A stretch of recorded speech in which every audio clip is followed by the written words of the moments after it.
We will now bring you the second presidential debate of 1984.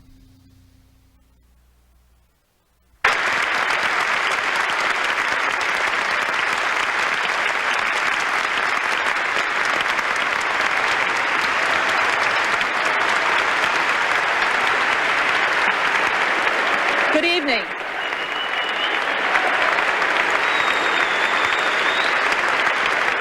Good evening from the Municipal Auditorium in Kansas City.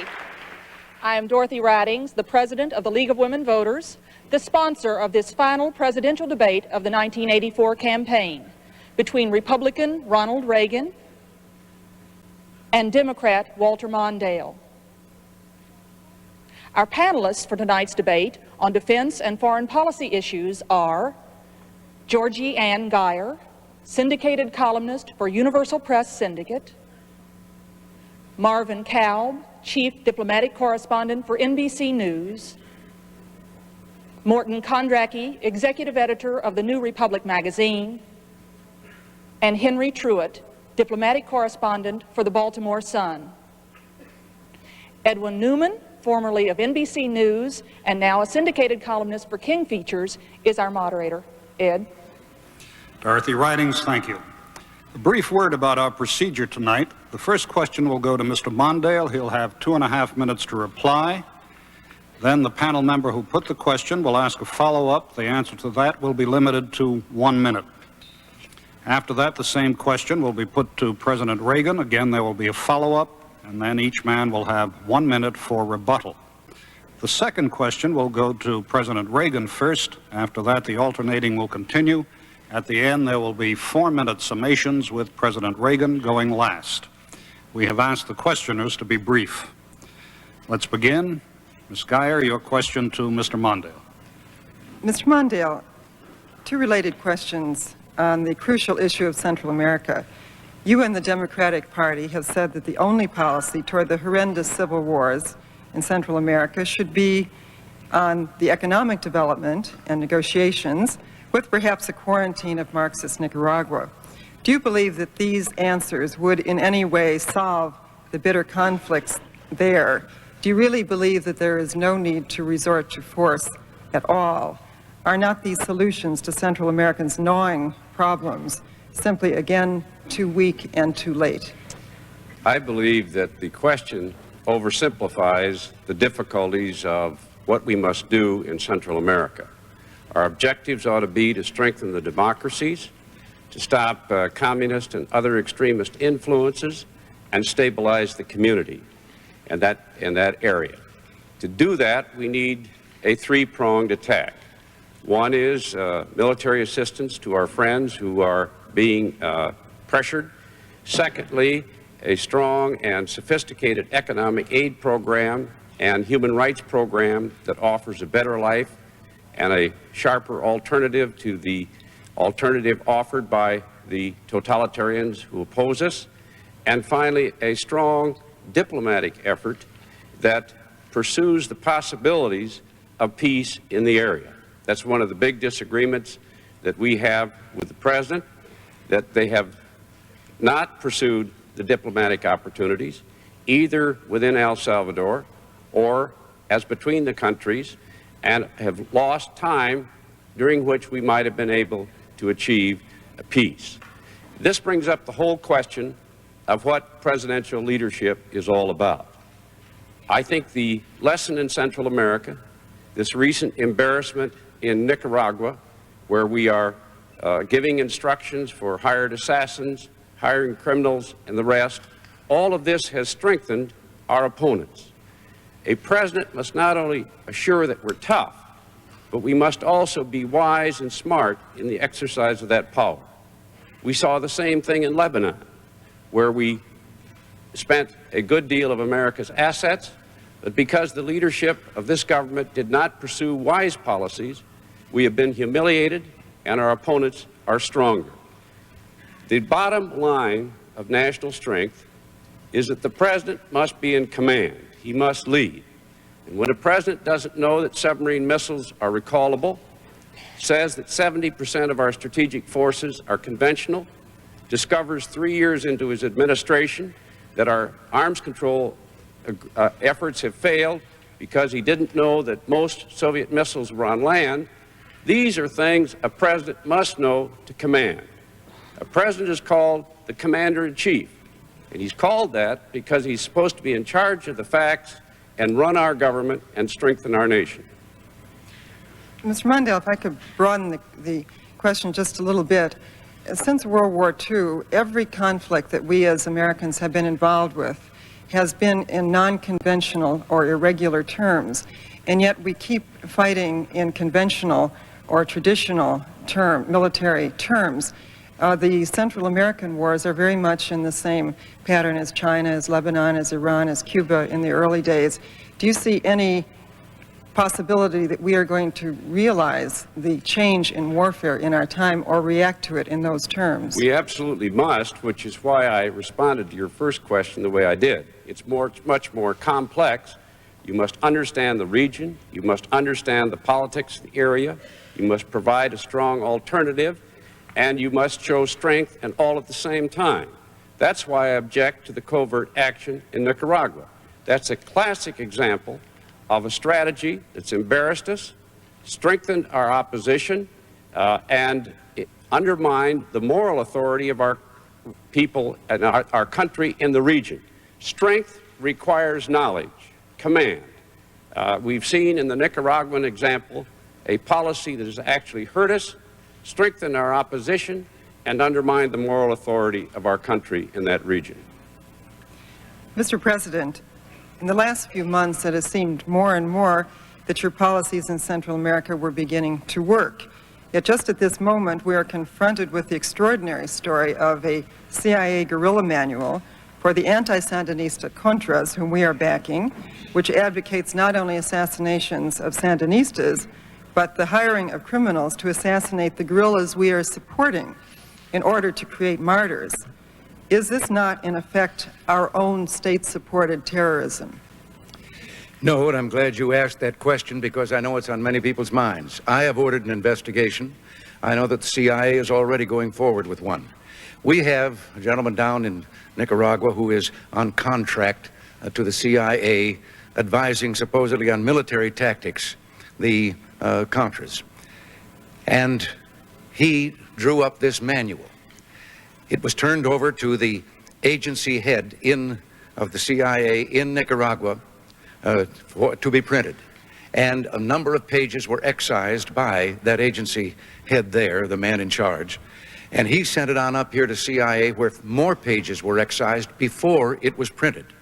But some way or other, there were 12 of the original copies that got out down there and were not submitted for this printing process by the CIA. Now, those are the details as we have them. And as soon as we have an investigation and find out where any blame lies for the few that did not get excised or changed, we certainly are going to do something about that.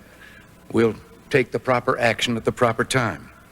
I was very interested to hear about Central America and our process down there, and I thought for a moment that instead of a debate, I was going to find Mr. Mondale in complete agreement with what we're doing, because the plan that he has outlined is the one we've been following for quite some time, including diplomatic processes throughout Central America and working closely with the Contadora group.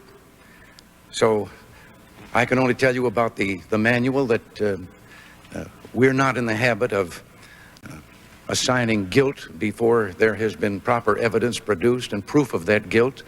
But if guilt is established, whoever is guilty, we will treat with that situation then, and they will be removed. Well, Mr. President, you are implying then that the CIA in Nicaragua is directing the Contras there.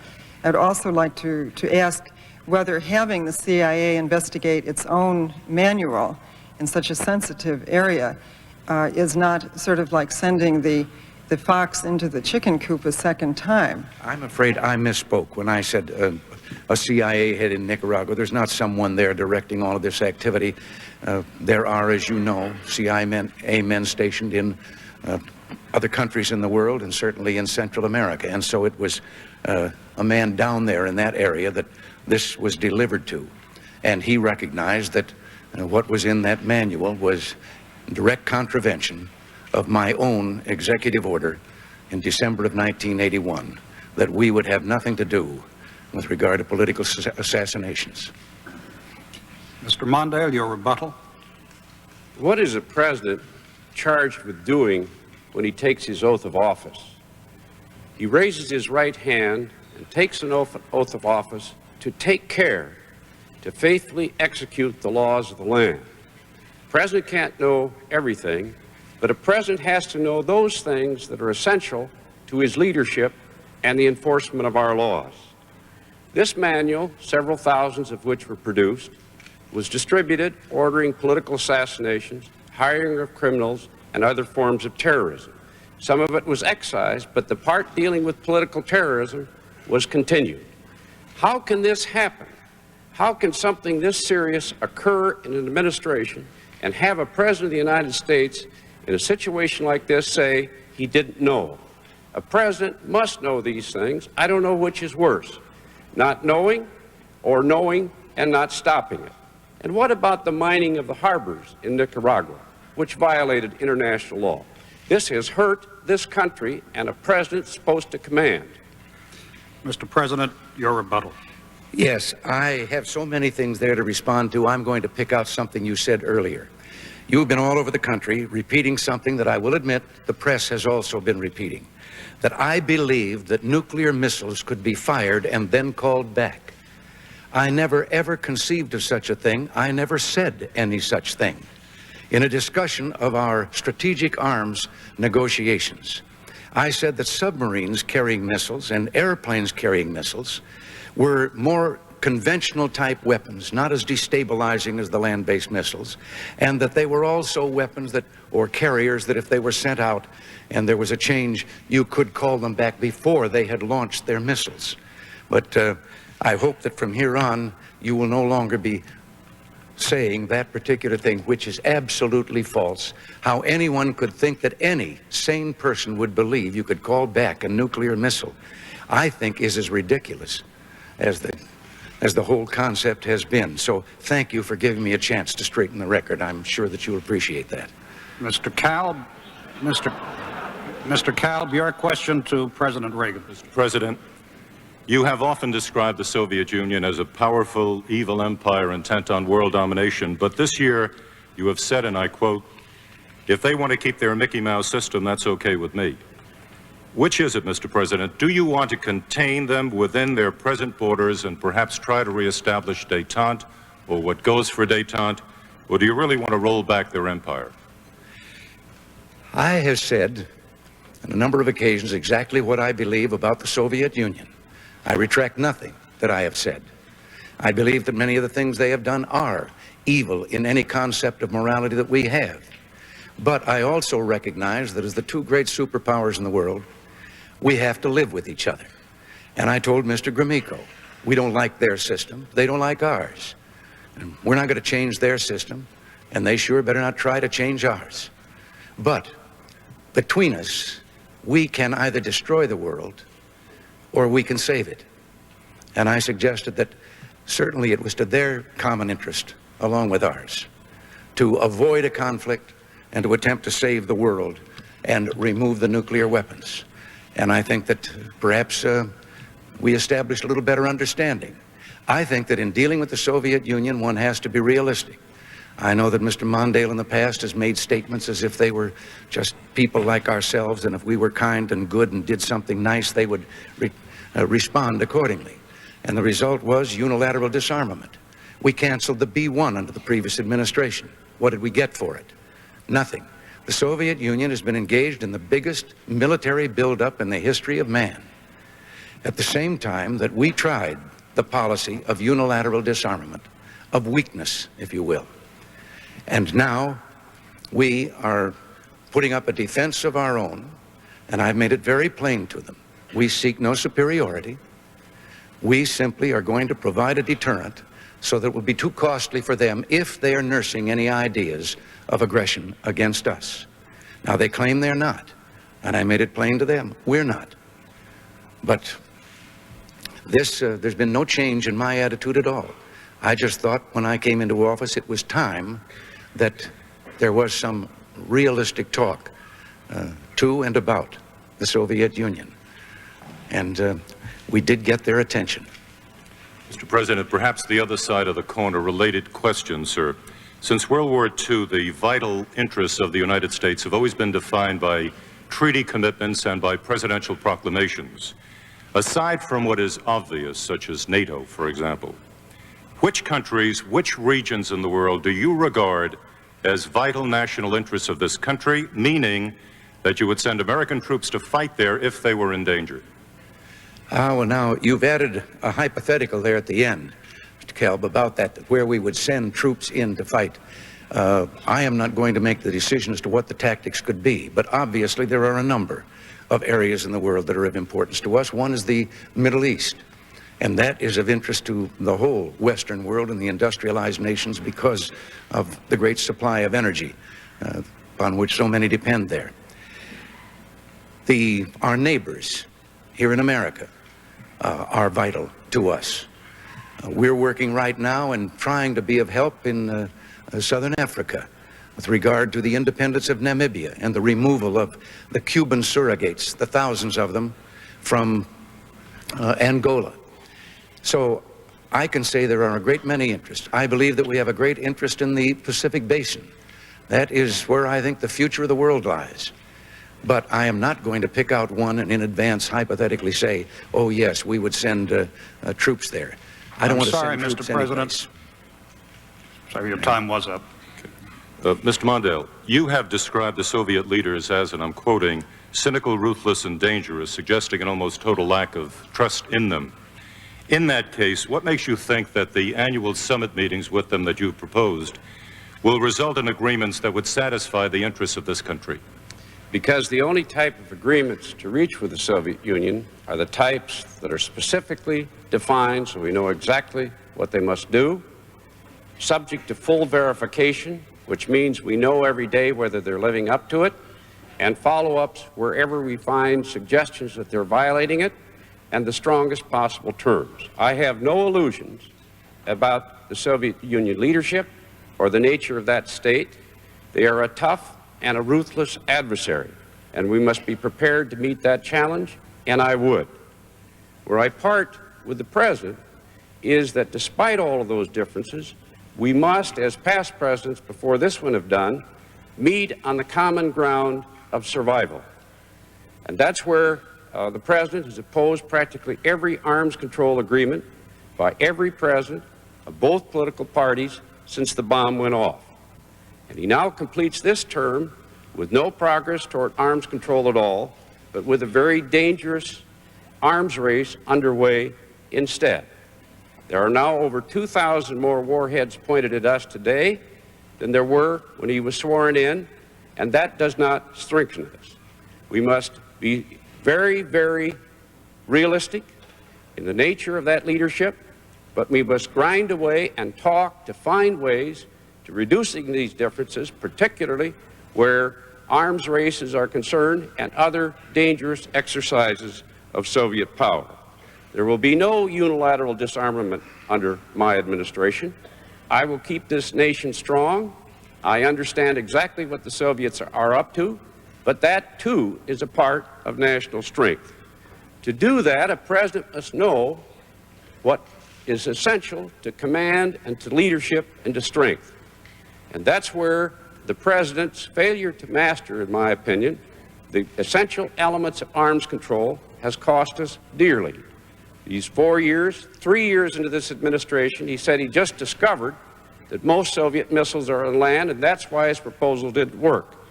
I invite the American people tomorrow, because I will issue the statement, quoting President Reagan.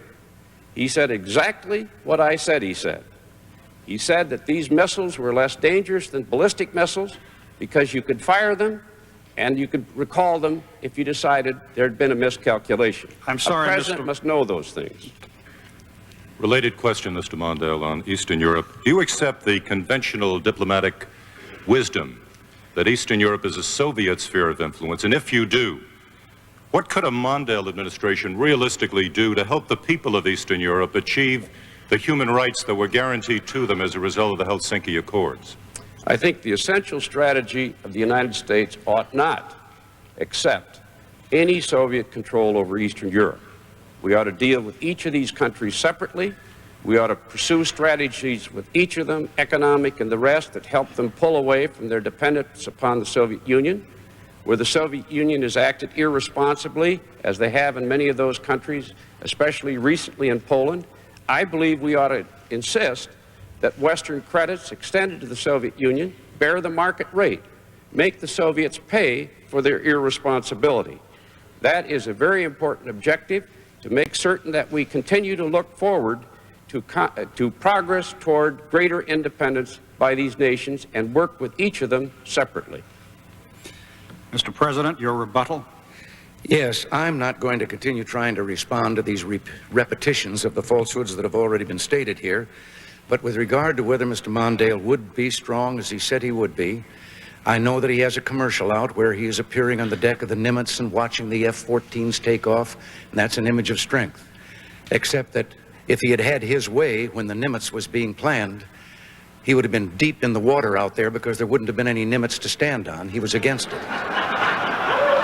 He was against the F-14 fighter. He was against the M1 tank. He was against the B-1 bomber. He wanted to cut the salary of all of the military. He wanted to bring home half of the American forces in Europe. And he has a record of weakness with regard to our national defense that is second to none. Indeed, he was on that side virtually throughout all his years in the Senate, and he opposed even President Carter when, toward the end of his term, President Carter wanted to increase the defense budget. Mr. Mondale, your rebuttal. Mr. President, I accept your commitment to peace, but I want you to accept my commitment to a strong national defense. I have proposed a budget which would increase our nation's strength in real terms by double that of the Soviet Union. I'll tell you where we disagree. It is true, over 10 years ago, I voted to delay production of the F-14. I'll tell you why. The plane wasn't flying the way it was supposed to be. It was a waste of money. Your definition of national strength is to throw money at the Defense Department. My definition of national strength is to make certain that a dollar spent buys us a dollar's worth of defense. There's a big difference between the two of us. A president must manage that budget. I will keep us strong, but you'll not do that unless you command that budget and make certain we get the strength that we need. When you pay $500 for a $5 hammer, you're not buying strength. I would ask the audience not to applaud. All it does is take up time that we would like to devote to the debate. Mr. Kondracki, a question to Mr. Mondale. Mr. Mondale, in an address earlier this year, you said that before this country resorts to military force, and I'm quoting, American interests should be sharply defined, publicly supported, congressionally sanctioned, militarily feasible, internationally defensible, open to independent scrutiny, and alert to regional history. Now, aren't you setting up such a gauntlet of tests here that adversaries could easily suspect that as president you would never use force to protect American interests? No, as a matter of fact, I believe every one of those standards is essential to the exercise of power by this country. And we can see that in both Lebanon and in Central America. In Lebanon, this president exercised American power all right, but the management of it was such that our Marines were killed. We had to leave in humiliation. The Soviet Union became stronger. Terrorists became emboldened. And it was because they did not think through how power should be exercised, did not have the American public with them on a plan that worked, that we ended up the way we did. Similarly, in Central America, what we're doing in Nicaragua with this covert war, which the Congress, including many Republicans, have tried to stop, is finally end up with a public definition of American power that hurts us, where we get associated with political assassins and the rest. We have to decline for the first time in modern history jurisdiction of the World Court because they'll find us guilty of illegal actions, and our enemies are strengthened from all of this. We need to be strong. We need to be prepared to use that strength, but we must understand that we are a democracy. We are a government by the people. And when we move, it should be for very severe and extreme reasons that serve our national interest and end up with a stronger country behind us. It is only in that way that we can persevere. You've been quoted as saying that you might quarantine Nicaragua. I'd like to know what that means. Would you stop Soviet ships as President Kennedy did in 1962, and wouldn't that be more dangerous than President Reagan's covert war? What I'm referring to there is the mutual self-defense provisions that exist in the Inter-American Treaty, so-called Rio Pact, that permits the nations, our friends in that region, to combine to take steps, diplomatic and otherwise, to prevent Nicaragua, when she acts irresponsibly in asserting power in other parts outside of her border, to take those steps, whatever they might be, to stop it. The Nicaraguans must know that it is the policy of our government that that leadership must stay behind the boundaries of their nation, not interfere in other nations. And by working with all of the nations in the region, unlike the policies of this administration, and unlike the President said they have not supported negotiations in that region, we will be much stronger because we'll have the moral authority that goes with those efforts. President Reagan, you introduced U.S. forces into Lebanon as neutral peacekeepers, but then you made them combatants on the side of the Lebanese government. Eventually, you were forced to withdraw them under fire, and now Syria, a Soviet ally, is dominant in the country. Doesn't Lebanon represent a major failure on the part of your administration and raise serious questions about your capacity as a foreign policy strategist and as commander-in-chief? No, Morton, I don't agree to all of those things.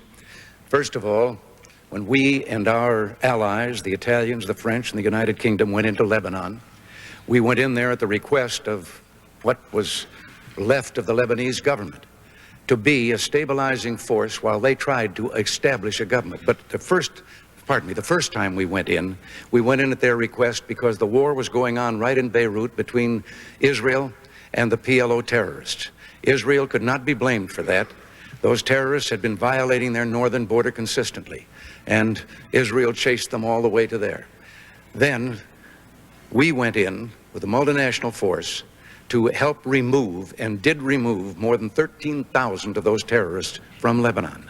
We departed, and then the government of Lebanon asked us back in as a stabilizing force while they established a government and sought to get the foreign forces all the way out of Lebanon, and that they could then take care of their own borders.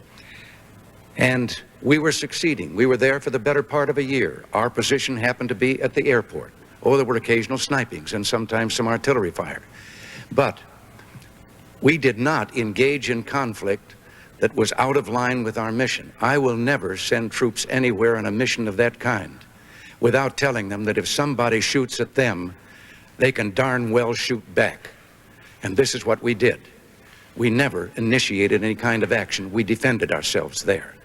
But we were succeeding to the point that the Lebanese government had been organized. If you will remember, there were the meetings in Geneva in which they began to meet with the hostile factional forces and try to put together some kind of a peace plan. We were succeeding, and that was why the terrorist acts began. There are forces there, and that includes Syria in my mind, who don't want us to succeed, who don't want that kind of a peace with a dominant Lebanon dominant over its own territory. And so the terrorist acts began and led to the one great tragedy when they were killed in that suicide bombing of the building. Then the multilateral force withdrew for only one reason. We withdrew because we were no longer able to carry out the mission for which we had been sent in. But we went in the interest of peace and to keep Israel and Syria from getting into the sixth war between them. And I have no apologies for our going on a peace mission. Mr. President, 4 years ago, you criticized President Carter for ignoring ample warnings that our diplomats in Iran might be taken hostage. Haven't you done exactly the same thing in Lebanon, not once, but 3 times, with 300 Americans not hostages but dead? And you vowed swift retaliation against terrorists, but doesn't our lack of response suggest that you're just bluffing? Morton, no. I think there's a great difference between the government of Iran threatening our diplomatic personnel, and there is a government that you can see and can put your hand on. In the terrorist situation, There are terrorist factions all over. In a recent 30-day period, 37 terrorist acts in 20 countries have been committed. The most recent has been the one in Brighton. In dealing with terrorists, yes, we want to retaliate, but only if we can put our finger on the people responsible and not endanger the lives of innocent civilians there in the various communities and in the city of Beirut where these terrorists are operating. I have just signed legislation to add to our ability to deal, along with our allies, with this terrorist problem. And it's going to take all the nations together, just as when we banded together, we pretty much resolved the whole problem of skyjackings some time ago. Well, the red light went on. I could have gone on forever. Mr. Mondale, your rebuttal. Groucho Marx said, "Who do you believe, me or your own eyes?" And what we have in Lebanon is something that the American people have seen. The Joint Chiefs urged the President not to put our troops in that barracks because they were undefensible. They went to him 5 days before they were killed and said, "Please take them out of there." The Secretary of State admitted that this morning. He did not do so. The report following the explosion of the barracks disclosed that we had not taken any of the steps that we should have taken. That was the second time. Then the embassy was blown up a few weeks ago, and once again, none of the steps that should have been taken were taken, and we were warned 5 days before that explosives were on their way, and they weren't taken. The terrorists have won each time. The President told the terrorists he was going to retaliate. He didn't. They called their bluff. And the bottom line is that the United States left in humiliation, and our enemies are stronger. Mr. President, your rebuttal. Yes. First of all, Mr. Mondale should know that the President of the United States did not order the Marines into that barracks. That was a command decision made by the commanders on the spot and based with what they thought was best for the men there. That is one. And the other things that you've just said about the terrorist, I'm tempted to ask you what you would do. These are unidentified people, and after the bomb goes off, they're blown to bits because they are suicidal individuals who think that they're going to go to paradise if they perpetrate such an act and lose their life in doing it.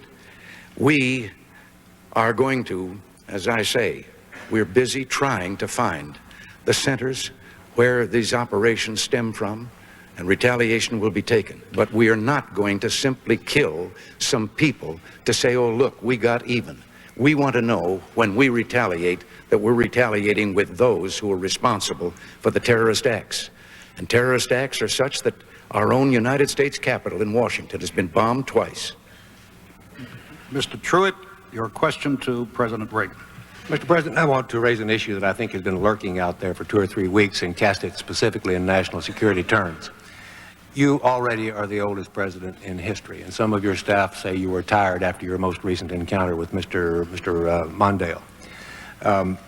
I recall yet that President Kennedy had to go for days on end with very little sleep during the Cuba Missile Crisis. Is there any doubt in your mind that you would be able to function in such circumstances? Not at all, Mr. Truitt, and I want you to know that also I will not make age an issue of this campaign. I am not going to exploit for political purposes my opponent's youth and inexperience.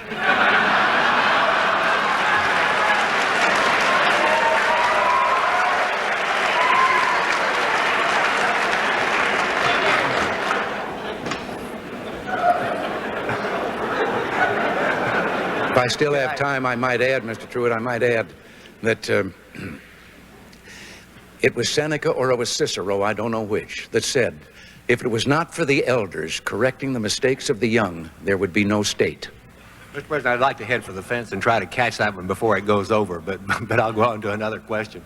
You and Mr. Mondale have already disagreed about what you had to say about recalling submarine-launched missiles. There's a similar issue out there that relates to it is said at least that you were unaware that the Soviet retaliatory power was based on land-based missiles. First, is that correct? Secondly, if it is correct, have you informed yourself in the meantime? And third, is it even necessary for the President to be so intimately involved in strategic details? Yes, this had to do with our disarmament talks. And the whole controversy about land missiles came up because we thought that the strategic nuclear weapons, the most destabilizing, are the land-based. You put your thumb on a button and somebody blows up 20 minutes later. So we thought that it would be simpler to negotiate first with those, and then we made it plain, a second phase, take up the submarine-launched, the airborne missiles. The Soviet Union, to our surprise, and not just mine, made it plain when we brought this up that they placed, they thought, a greater reliance on the land-based missiles, and therefore they wanted to take up all three, and we agreed. We said, all right, if that's what you want to do. But it was a surprise to us because they outnumbered us 64 to 36 in submarines and 20% more bombers capable of carrying nuclear missiles than we had. So why should we believe that they had placed that much more reliance on land-based? But even after we gave in and said, all right, let's discuss it all, they walked away from the table. We didn't. Mr. Mondale, I'm going to hang in there. Should the president's age and stamina be an issue in the political campaign? No, and I have not made it an issue, nor should it be.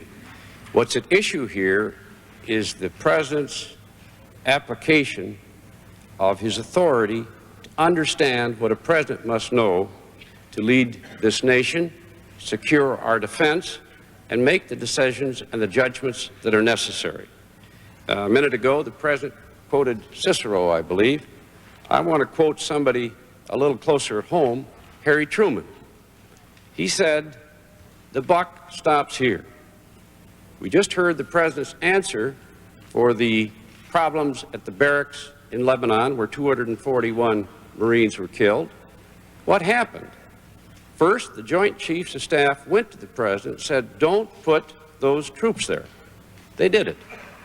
And then 5 days before the troops were killed, they went back to the president through the Secretary of Defense and said, please, Mr. President, take those troops out of there because we can't defend them. They didn't do it. And we know what happened. After that, once again, our embassy was exploded. This is the fourth time this has happened, an identical attack in the same region, despite warnings, even public warnings from the terrorists. Who's in charge?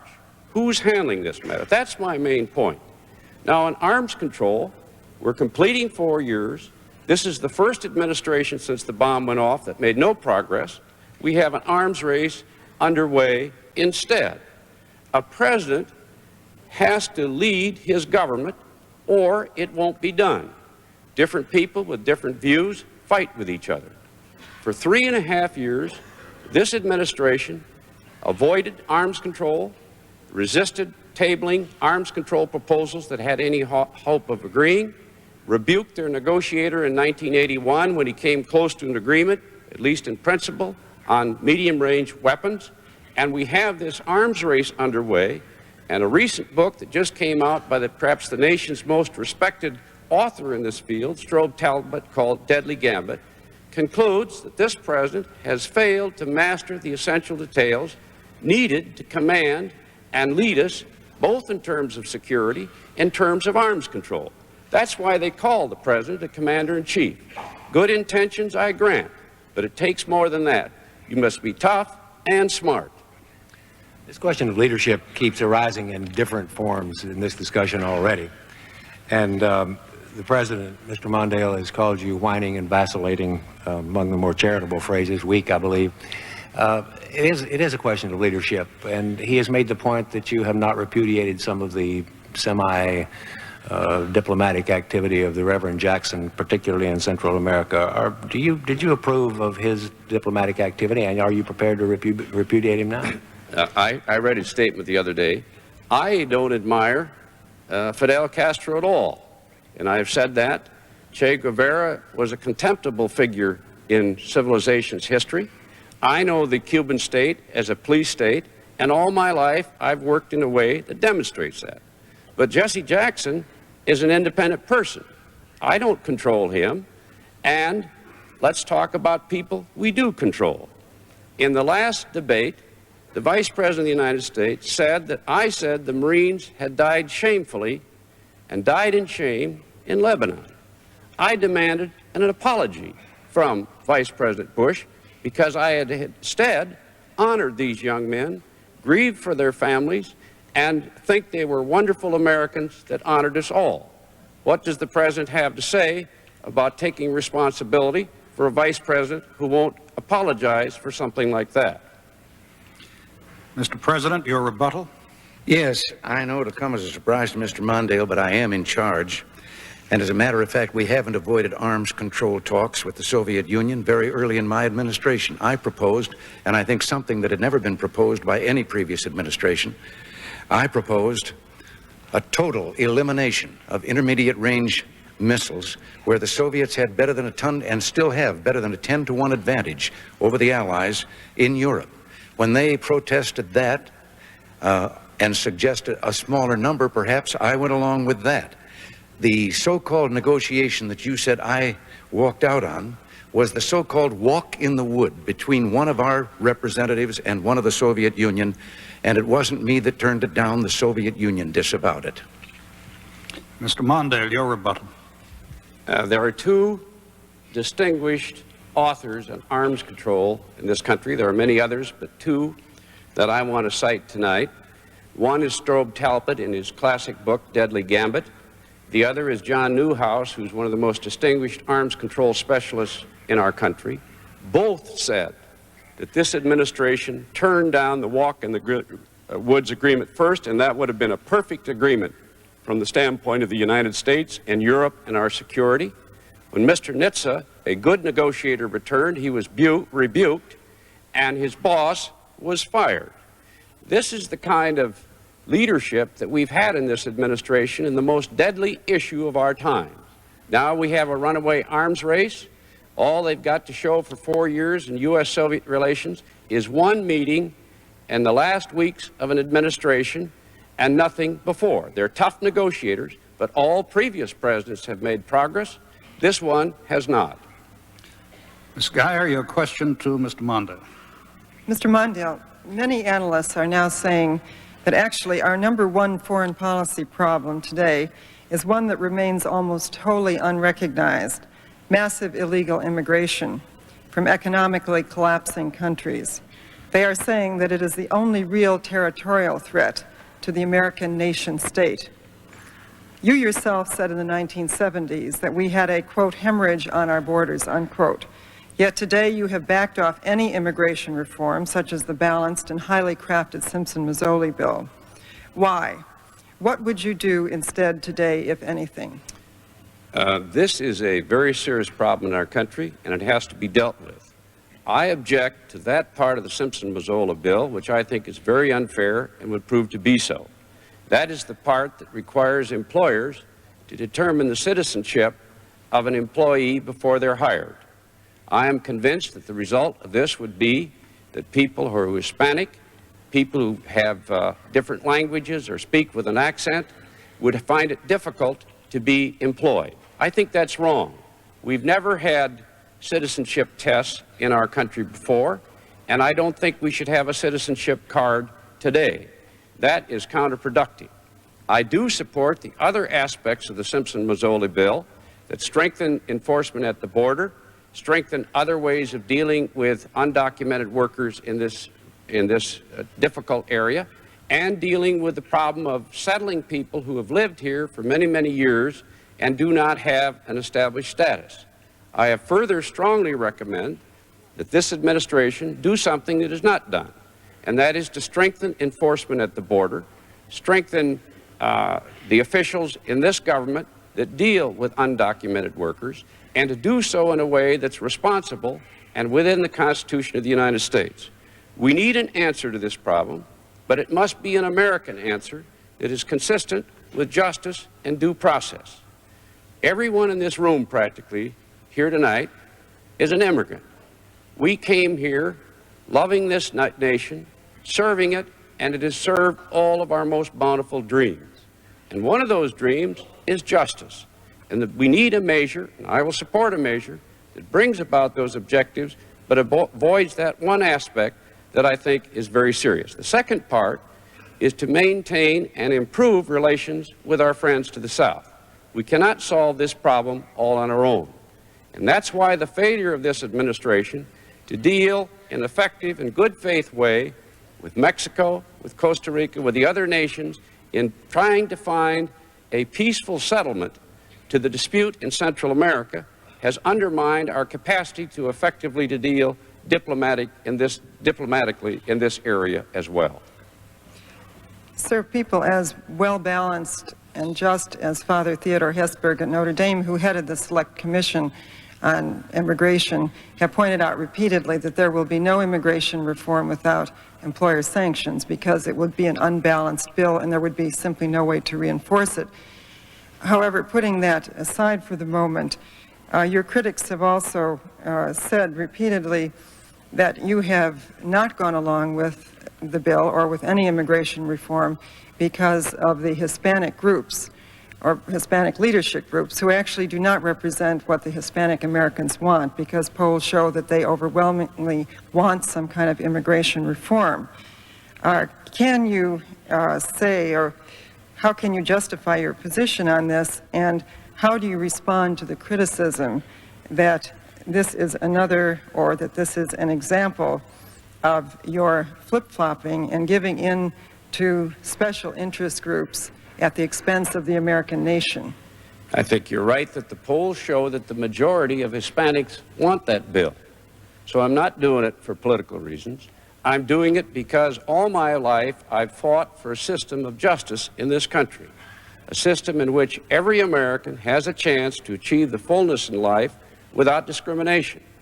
This bill imposes upon employers the responsibility of determining whether somebody who applies for a job is an American or not. And just inevitably, they're going to be reluctant to hire Hispanics or people with a different accent. If I were dealing with politics here, the polls show the American people want this. I am for reform in this area, for tough enforcement at the border, and for many other aspects of the Simpson-Mazzola bill. But all my life, I've fought for a fair nation, and despite the politics of it, I stand where I stand, and I think I'm right. And before this fight is over, we're going to come up with a better bill, a more effective bill that does not undermine the liberties of our people. Mr. President, you too have said that our borders are out of control. Yet this fall, you allowed the Simpson-Mazzola bill, which would at least have minimally protected our borders and the rights of citizenship, because of a relatively unimportant issue of reimbursement to the states for legalized aliens. Given that, may I ask, what priority can we expect you to give this forgotten national security element? How sincere are you in your efforts to control, in effect, the nation state that is the United States? And we, believe me, supported the Simpson-Mazzola bill strongly and the bill that came out of the Senate. However, there were things added in the House side that we felt made it less of a good bill, as a matter of fact, made it a bad bill. And in conference, we stayed with them in conference all the way to where even Senator Simpson did not want the bill in the manner in which it would come out of the conference committee. There were a number of things in there that weakened that bill. I can't go into detail about them here. But it is true our borders are out of control. It is also true that this has been a situation on our borders back through a number of administrations. And I supported this bill.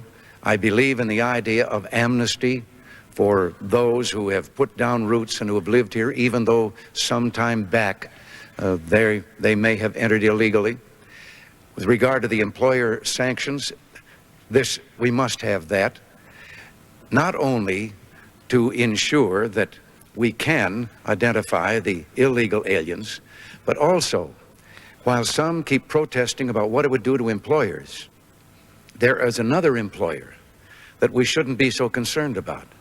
And these are employers down through the years who have encouraged the illegal entry into this country, because they then hire these individuals and hire them at starvation wages and with none of the benefits that we think are normal and natural for workers in our country, and the individuals can't complain because of their illegal status. We don't think that those people should be allowed to continue operating free. And this was why the provisions that we had in with regard to sanctions and so forth. And I'm going to do everything I can, and all of us in the administration are, to join in again, when Congress is back at it, to get an immigration bill that will give us once again control of our borders. And with regard to friendship below the border and with the countries down there, yes, no administration that I know has established the relationship that we have with our Latin friends. But as long as they have an economy that leaves so many people in dire poverty and unemployment, they are going to seek that employment across our borders, and we work with those other countries. Mr. President, the experts also say that the situation today is terribly different, quantitatively, qualitatively different from what it has been in the past because of the gigantic population growth. For instance, Mexico's population will go from about 60 million today to 120 million at the turn of the century. Many of these people will be coming into the United States not as citizens but as illegal workers. You have repeatedly said recently that you believe that Armageddon, the destruction of the world, may be imminent in our times. Do you ever feel that we are in for an Armageddon or a situation, a time of anarchy regarding the population explosion in the world? No, as a matter of fact, the population explosion, if you look at the actual figures, has been vastly exaggerated, over-exaggerated. As a matter of fact, there are some pretty scientific and solid figures about how much space there still is in the world and how many more people we can have. It's almost like going back to the Malthusian theory, when even then they were saying that everyone would starve with the limited population they had then. But the problem of population growth is one here with regard to our immigration, and we have been the safety valve, whether we wanted to or not, with the illegal entry here in Mexico, where their population is increasing and they don't have an economy that can absorb them and provide the jobs. And this is what we're trying to work out, not only to protect our own borders, but to have some kind of fairness and recognition of that problem. Mr. Mondale, your rebuttal. One of the biggest problems today is that the countries to our south are so desperately poor that these people who will almost lose their lives if they don't come north despite all the risks. And if we're going to find a permanent, fundamental answer to this, it goes to American economic and trade policies that permit these nations to have a chance to get on their own 2 feet and to get prosperity so that they can have jobs for themselves and their people. And that's why this enormous national debt engineered by this administration is harming these countries and fueling this immigration. These high interest rates, real rates that have doubled under this administration, have had the same effect on Mexico and so on. And the cost of repaying those debts is so enormous that it results in massive unemployment, hardship, and heartache. And that drives our friends to the north, to the south, up into our region, and we need to end those deficits as well.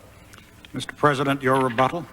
Well, my rebuttal is I've heard the national debt blamed for a lot of things, but not for illegal immigration across our border, and it has nothing to do with it. But with regard to these high interest rates, too, at least give us the recognition of the fact that when you left office, Mr. Mondale, they were 21.5, the prime rate. It's now 12.25, and I predict it'll be coming down a little more shortly. So we're trying to undo some of the things that your administration did. Mr. Applause, please. Mr. Kalb, your question to President Reagan. Mr. President, I'd like to pick up this Armageddon theme. You've been quoted as saying that you do believe deep down that we are heading for some kind of biblical Armageddon. Your Pentagon and your Secretary of Defense have plans for the United States to fight and prevail in a nuclear war. Do you feel that we are now heading perhaps for some kind of nuclear Armageddon? And do you feel that this country and the world could survive that kind of calamity? Mr. Kalb, I think what has been hailed as something I'm supposedly, as president, discussing as principle is the result of just some philosophical discussions with people who are interested in the same things, and that is the prophecies down through the years, the biblical prophecies of what would portend the coming of Armageddon and so forth, and the fact that a number of theologians for the last decade or more, have believed that this was true, that the prophecies are coming together that portend that. But no one knows whether Armageddon, those prophecies mean that Armageddon is 1,000 years away or day after tomorrow. So I have never seriously warned and said we must plan according to Armageddon.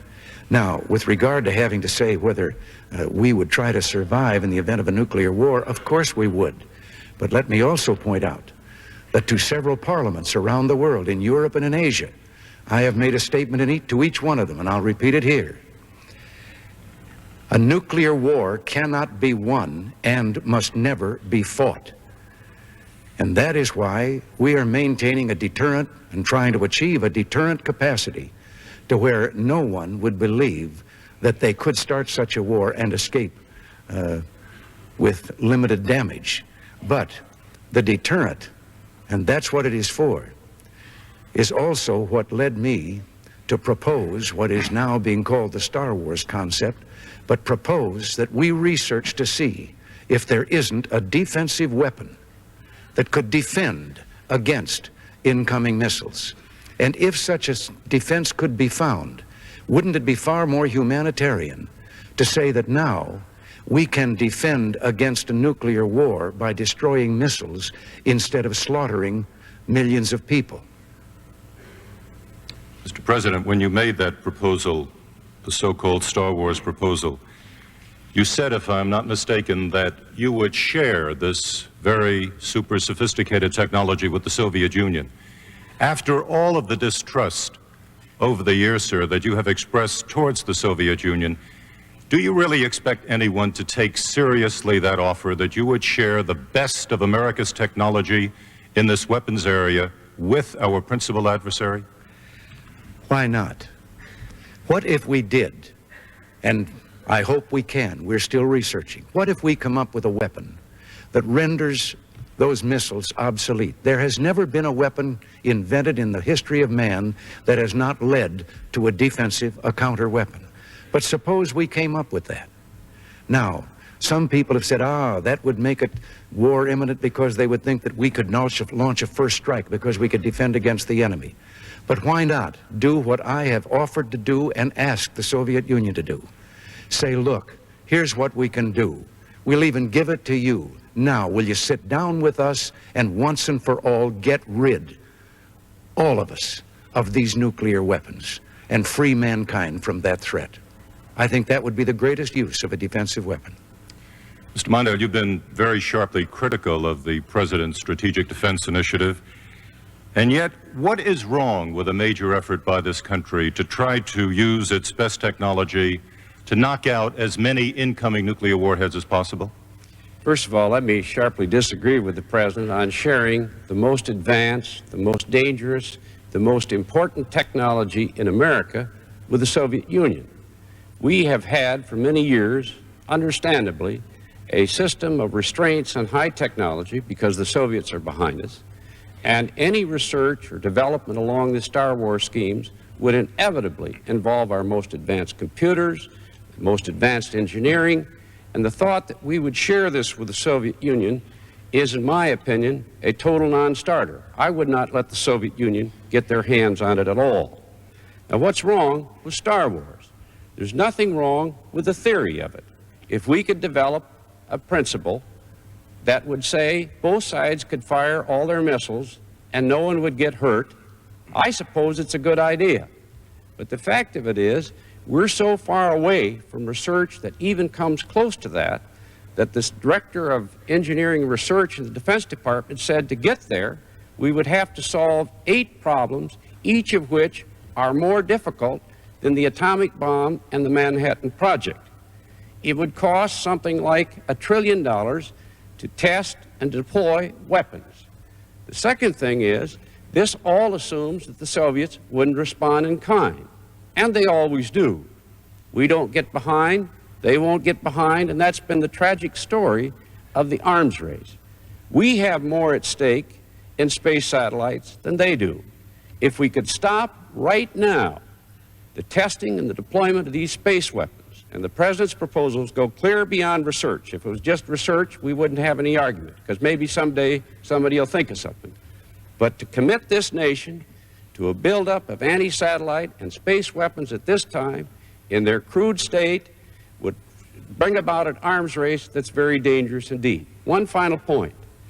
The most dangerous aspect of this proposal is, for the first time, we would delegate to computers the decision as to whether to start a war. That's dead wrong. There wouldn't be time for a president to decide. It would be decided by these remote computers. It might be an oil fire. It might be a jet exhaust. The computer might decide it's a missile, and off we go. Why don't we stop this madness now and draw a line and keep the heavens free from war? Mr. Mondale. In this general area, sir, of arms control, President Carter's National Security Advisor, Zbigniew Brzezinski, said, quote, "A nuclear freeze is a hoax," unquote. Yet the basis of your arms proposals, as I understand them, is a mutual and verifiable freeze on existing weapon systems. In your view, which specific weapon systems could be subject to a mutual and verifiable freeze, and which could not? Every system that is verifiable should be placed on the table for negotiations for an agreement. I would not agree to any negotiations or any agreement that involved conduct on the part of the Soviet Union that we couldn't verify every day. I would not agree to any agreement in which the United States security interest was not fully recognized and supported. That's why we say mutual and verifiable freezes. Now, why do I support the freeze? Because this ever-rising arms race madness makes both nations less secure. It's more difficult to defend this nation. It is putting a hair trigger on nuclear war. This administration, by going into the Star Wars system, is going to add a dangerous new escalations. We have to be tough on the Soviet Union, but I think the American people and the people of the Soviet Union want it to stop. President Reagan, your rebuttal.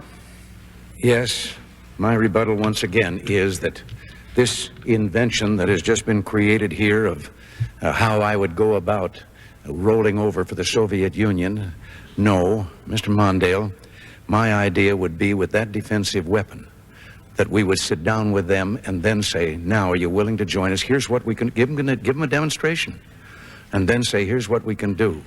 Now, if you're willing to join us in getting rid of all the nuclear weapons in the world, then we'll give you this one so that we would both know that no one can cheat, that we've both got something that if anyone tries to cheat. But when you keep star warring it, I never suggested where the weapon should be or what kind. I'm not a scientist.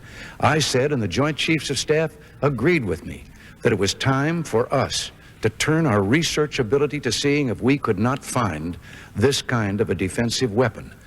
And suddenly somebody says, oh, it's got to be up there and it's Star Wars and so forth. I don't know what it would be, but if we can come up with one, I think the world will be better off. Mr. Mondale, your rebuttal. Well, that's what a president's supposed to know, where those weapons are going to be. If they're space weapons, I assume they'll be in space.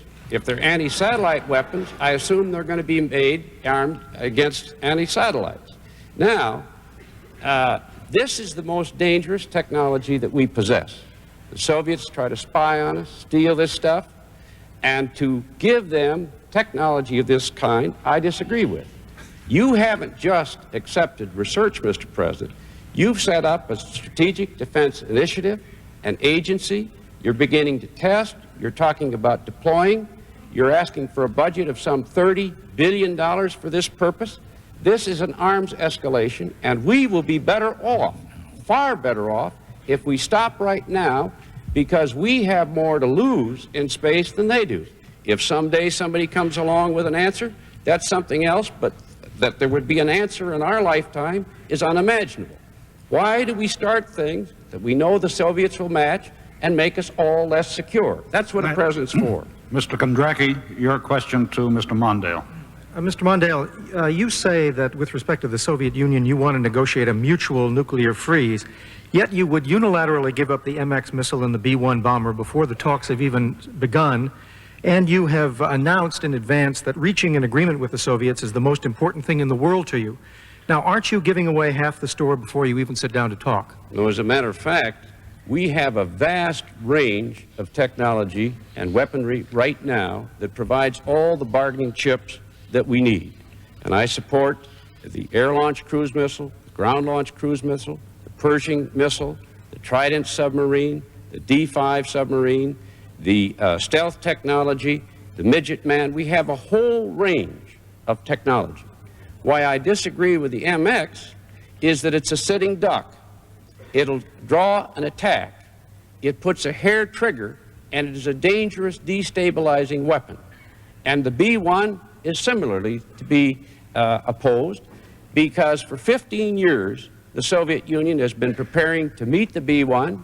The Secretary of Defense himself said it would be a suicide mission if it were built. Instead, I want to build the Midget Man, which is mobile and thus less vulnerable, contributing to stability, and a weapon that will give us security and contribute to an incentive for arms control. That's why I'm for stealth technology, to build a stealth bomber, which I've supported for years, that can penetrate the Soviet air defense system without any hope that they can perceive where it is because their radar system is frustrated. In other words, a president has to make choices. This makes us stronger. The final point is that we can use this money that we save on these weapons to spend on things that we really need. Our conventional strength in Europe is under strength. We need to strengthen that in order to assure our Western allies of our presence there, a strong defense, but also to diminish and reduce the likelihood of a commencement of a war and the use of nuclear weapons. It's in this way, by making wise choices, that we're stronger, we enhance the chances of arms control. Every president until this one has been able to do it, and this nation, or the world, is more dangerous as a result. I want to follow up on Mr. Kalb's question. It seems to me on the question of verifiability that you do have some problems with the extent of the freeze. It seems to me, for example, that testing would be very difficult to verify because the Soviets encode their telemetry. Research would be impossible to verify. Numbers of warheads would be impossible to verify by satellite except with on-site inspection. And production of any weapon would be impossible to verify. Now, in view of that, what is going to be frozen? I will not agree to any arms control agreement, including a freeze, that's not verifiable. Let's take your warhead principle. The warhead principle, there have been counting rules for years. Whenever a weapon is tested, we count the number of warheads on it, and whenever that warhead is used, we count that number of warheads, whether they have that number or less on it or not. These are standard rules. I will not agree to any production restrictions or agreements unless we have the ability to verify those agreements. I don't trust the Russians. I believe that every agreement we reach must be verifiable, and I will not agree to anything that we cannot tell every day. In other words, we've got to be tough, but in order to stop this arms madness, we've got to push ahead with tough negotiations that are verifiable so that we know the Soviets are agreeing and living up to their agreement. Mr. President, I want to ask you a question about negotiating with friends. You severely criticized President Carter for helping to undermine two friendly dictators who got into trouble with their own people, the Shah of Iran and President Somoza of Nicaragua. Now there are other such leaders heading for trouble, including President Pinochet of Chile and President Marcos of the Philippines. What should you do and what can you do to prevent the Philippines from becoming another Nicaragua? Morton, I did criticize the president because of our undercutting of what was a stalwart ally, the Shah of Iran. And I am not at all convinced that he was that far out of line with his people, or that they wanted that to happen. The Shah had done our bidding and carried our load in the Middle East for quite some time. And I did think that it was a blot on our record that we let him down. Have things gotten better? The Shah, whatever he might have done, was building low-cost housing, had taken land away from the mullahs and was distributing it to the peasants so they could be landowners, things of that kind.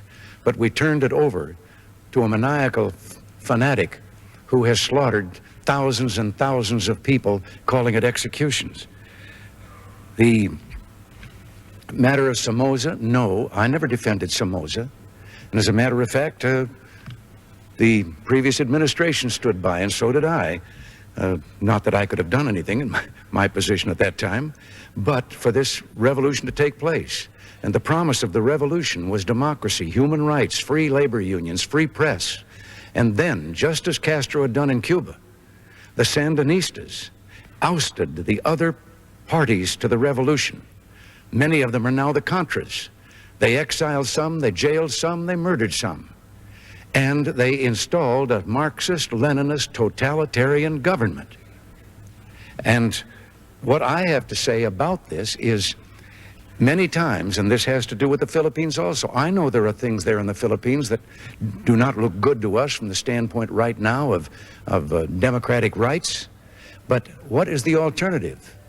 It is a large communist movement to take over the Philippines. They have been our friend for since their inception as a nation. And I think that we've had enough of a record of letting, under the guise of revolution, someone that we thought was a little more right than we would be, letting that person go and then winding up with totalitarianism, pure and simple, as the alternative.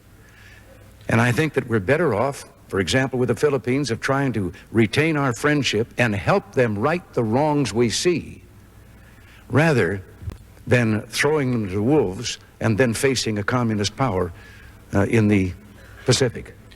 Mr. President, since the United States has two strategically important bases in the Philippines, would the overthrow of President Marcos constitute a threat to vital American interests? And if so, what would you do about it? Well, as I say, we have to look at what an overthrow there would mean and what the government would be that would follow. And there is every evidence, every indication that that government would be hostile to the United States. And that would be a severe blow to our abilities there in the Pacific. And what would you do about it? Sorry, you've asked the follow-up question. Mr. Mondale, your rebuttal. Perhaps in no area do we disagree more than this administration's policies on human rights. I went to the Philippines as vice president, pressed for human rights, called for the release of Aquino, and made progress that had been stalled on both the Subic and the Clark airfield bases. What explains this administration cozying up to the Argentine dictators after they took over?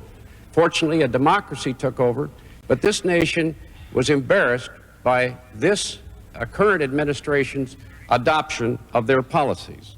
What happens in South Africa, where, for example, the Nobel Prize winner 2 days ago said, this administration is seen as working with the oppressive government of that region, of South Africa. That hurts this nation. We need to stand for human rights. We need to make it clear we're for human liberty. National security and human rights must go together, but this administration, time and time again, has lost its way in this field. President Reagan, your rebuttal. Well, the invasion of Afghanistan didn't take place on our watch. I have described what has happened in Iran, and we weren't here then either. I don't think that our record of human rights can be assailed. I think that we have observed ourselves and have done our best to see that human rights are extended throughout the world. Mr. Mondale has recently announced a plan of his to get the democracies together and to work with the whole world to turn to democracy. And I was glad to hear him say that, because that's what we've been doing ever since I announced to the British Parliament that I thought we should do this. And human rights are not advanced when at the same time you then stand back and say, whoops, we didn't know the gun was loaded, and you have another totalitarian power on your hands. In this segment, because of the pressure of time, there will be no rebuttals and there will be no follow-up questions. Mr. Truitt, your question to President Reagan. One question to each candidate. One question to each candidate. Mr. President, could I take you back to something you said earlier, and if I'm misquoting you, please correct me. But I understood you to say that if the development of space military technology was successful, you might give the Soviets a demonstration and say, here it is, which sounds to me as if you might be trying to gain the sort of advantage that would enable you to dictate terms, in which I would then suggest to you might mean scrapping a generation of nuclear strategy called mutual deterrence, in which we in effect hold each other hostage. Is that your intention? Well, I can't say that I have roundtabled that and sat down with the chiefs of staff, but I have said that it seems to me that this could be a logical step in what is my ultimate goal, my ultimate dream, and that is the elimination of nuclear weapons in the world. And it seems to me that this could be an adjunct, or certainly a great assisting agent in getting that done. I am not going to roll over, as Mr. Mondale suggests, and give them something that could turn around and be used against us. But I think it's a very interesting proposal to see if we can find, first of all, something that renders those weapons obsolete, incapable of their mission. But Mr. Mondale seems to approve MAD. MAD is mutual assured destruction, meaning if you use nuclear weapons on us, the only thing we have to keep you from doing it is that we'll kill as many people of yours as you'll kill of ours. I think that to do everything we can to find, as I say, something that would destroy weapons and not humans is a great step forward in human rights. Mr. Mondale, could I ask you to address the question of nuclear strategy? Then formal doctrine is very arcane, but I'm going to ask you to deal with it anyway. Do you believe in MAD, mutual assured destruction, mutual deterrence, as it has been practiced for the last generation? I believe in a sensible arms control approach that brings down these weapons to manageable levels. I would like to see their elimination. And in the meantime, we have to be strong enough to make certain that the Soviet Union never tempts us. Now here we have to decide between generalized objectives and reality. The President says he wants to eliminate or reduce the number of nuclear weapons. But in fact, these last 4 years have seen more weapons built, a wider and more vigorous arms race than in human history. He says he wants a system that will make nuclear arms wars safe, so nobody's going to get hurt. Well, maybe someday somebody can dream of that. But why start an arms race now? Why destabilize our relationship? Why threaten our space satellites upon which we defend? Why pursue a strategy that would delegate to computers the question of starting a war? A president, to defend this country and to get arms control, must master what's going on. I accept his objective and his dreams, we all do. But the hard reality is that we must know what we're doing and pursue those objectives that are possible in our time. He's opposed every effort of every president to do so, and the 4 years of his administration, he's failed to do so. And if you want a tough president who uses that strength to get arms control and draws the line in the heavens, vote for Walter Mondale. Please, I must again ask the audience not to applaud, not to cheer, not to demonstrate its feelings in any way. We've arrived at the point in the debate now where we call for closing statements. You have the full 4 minutes, each of you. Mr. Mondale, will you go first? I want to thank the League of Women Voters, the good citizens of Kansas City, and President Reagan for agreeing to debate this evening. This evening we talked about national strength. I believe we need to be strong, and I will keep us strong. But I think strength must also require wisdom and smarts in its exercise. That's key to the strength of our nation. A president must know the essential facts essential to command. But a president must also have a vision of where this nation should go. Tonight, as Americans, you have a choice, and you're entitled to know where we would take this country if you decide to elect us. As president, I would press for long-term, vigorous economic growth. That's why I want to get these debts down and these interest rates down, restore America's exports, help rural America, which is suffering so much, and bring the jobs back here for our children. I want this next generation to be the best educated in American history, to invest in the human mind and science again, so we're out front. I want this nation to protect its air, its water, its land, and its public health. America is not temporary. We're forever. And as Americans, our generation should protect this wonderful land for our children. I want a nation of fairness, where no one is denied the fullness of life or discriminated against, and we deal compassionately with those in our midst who are in trouble. And above all, I want a nation that's strong. Since we debated 2 weeks ago, the United States and the Soviet Union have built 100 more warheads, enough to kill millions of Americans and millions of Soviet citizens. This doesn't strengthen us. This weakens the chances of civilization to survive. I remember the night before I became vice president. I was given the briefing and told that any time, night or day, I might be called upon to make the most fateful decision on earth, whether to fire these atomic weapons that could destroy the human species.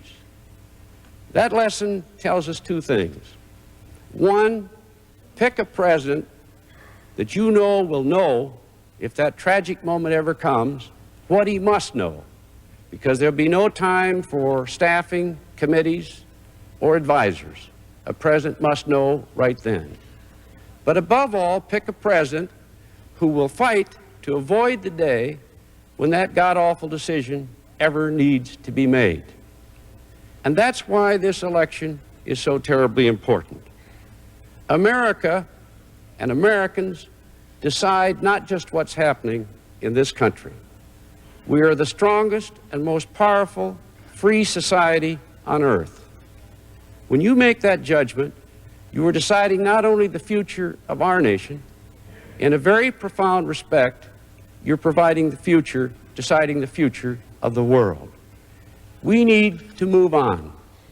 It's time for America to find new leadership.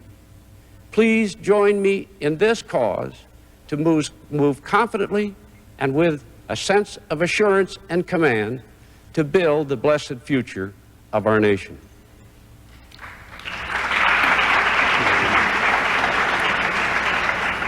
President Reagan, your summation, please. Yes, my thanks to the League of Women Voters, to the panelists, the moderator, and to the people of Kansas City for their warm hospitality and greeting. I think the American people tonight have much to be grateful for. An economic recovery that has become expansion, freedom, and most of all, we are at peace. I am grateful for the chance to reaffirm my commitment to reduce nuclear weapons and one day to eliminate them entirely. The question before you comes down to this. Do you want to see America return to the policies of weakness of the last 4 years? Or do we want to go forward marching together as a nation of strength and that's going to continue to be strong? We shouldn't be dwelling on the past or even the present. The meaning of this election is the future and whether we're going to grow and provide the jobs and the opportunities for all Americans and that they need. Several years ago, I was given an assignment to write a letter.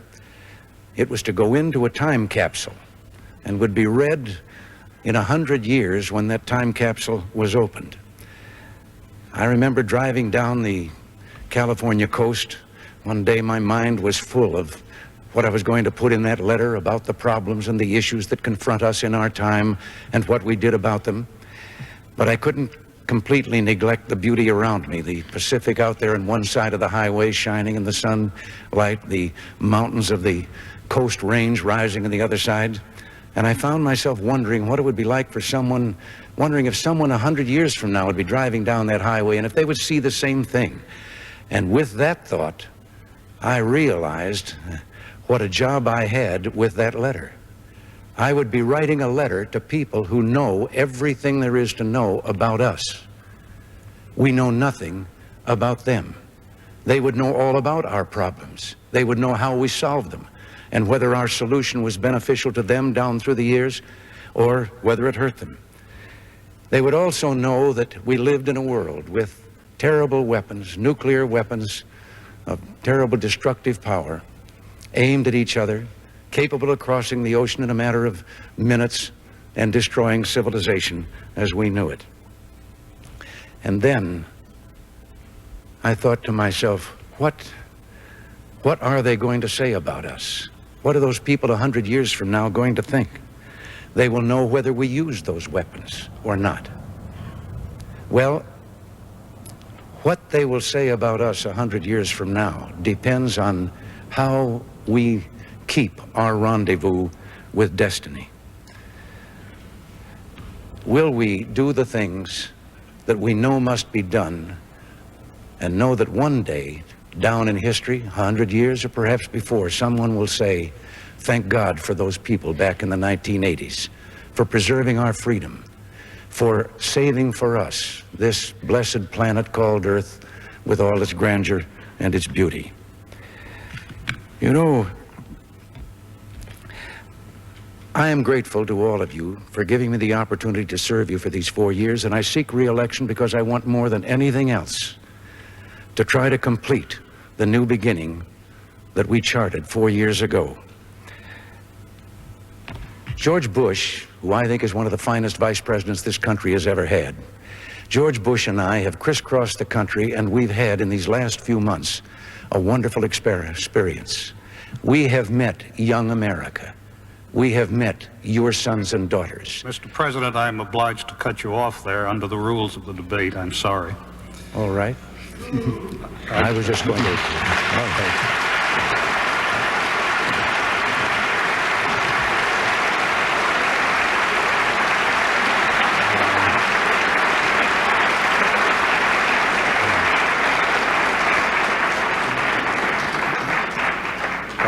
Perhaps I should point out that the rules under which I did that were agreed upon by the two campaigns with the League, as you know, yes. sir. Thank you, Mr. President. Thank you, Mr. Mondale. Our thanks also to the panel. Finally, to our audience, we thank you, and the League of Women Voters asks me to say to you, don't forget to vote on November 6th.